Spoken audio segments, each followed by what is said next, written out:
nature or lugar na nagtatagal ang mga kahoy mabuhay. Kaya itong mga bonsai, posible nga isa itong mga remarking ng mga GIA noong kapanahunan ng Japanese era.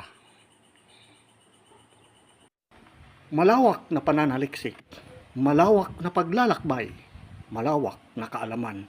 Welcome Green Discovery Channel. Dito natin na-discovery ang mga man-made rock. Titingnan natin maigi. Ito siya may hugis na noong kapanahonan na rock. Sa mga lumang garden, katulad nito na discovery natin, di natin ito napapansin na ito ay posible mga markers ito ng mga GIA noong World War II.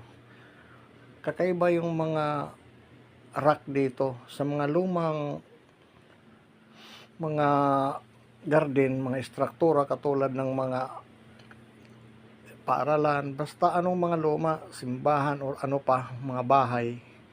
Ang mga noong inoccupied ng mga GIA ay possible nga pinaglagyan nila dahil hindi ito nagagalaw. Katulad nito na bonsai nga mayroon heart ang ilalim. Ito, dalawa.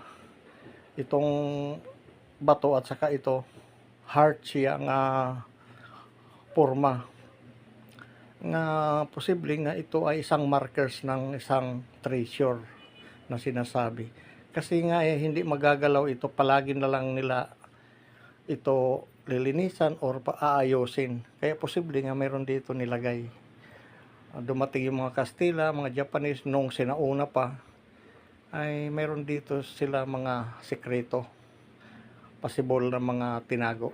O ginawa ito isang markers sa mga saang lugar or bayan man or kanilang na-occupied.